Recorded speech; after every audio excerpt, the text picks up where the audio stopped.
unang tanong, ano po ang nagtulak sa inyo? Ito hindi ko na tainong sa inyo po ito, eh. Ano po yung nagtulak sa inyo para, um, sumama para maghain ng, impeachment complaint laban kay, Pangulong Marcos?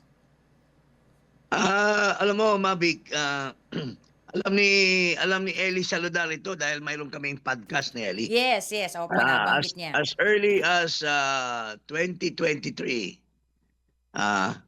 sa podcast namin, doon pa kami sa RMN noon panahon na yon, napapansin na namin yung mga pinaggagawa ni Marcos when he was still Secretary of Agriculture.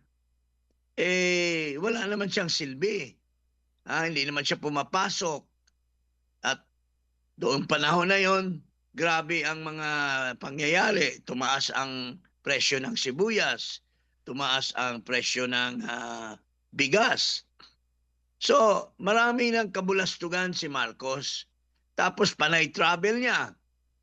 Linulustay niya yung pera at pinagyayabang niya na may maraming pledges.